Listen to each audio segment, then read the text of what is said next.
Janganlah buat saya takut. Nanti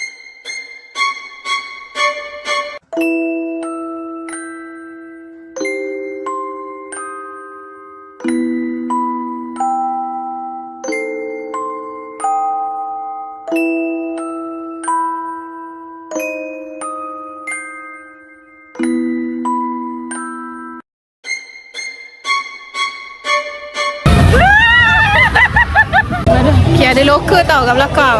So kalau macam bawa beg besar-besar ke, jangan risau, ada locker. Korang tak So bagi? misi kita adalah untuk Menarik orang. menarik turis Arab ke Mak Saleh ke tak tahulah. Rupanya ada anaconda kat sini.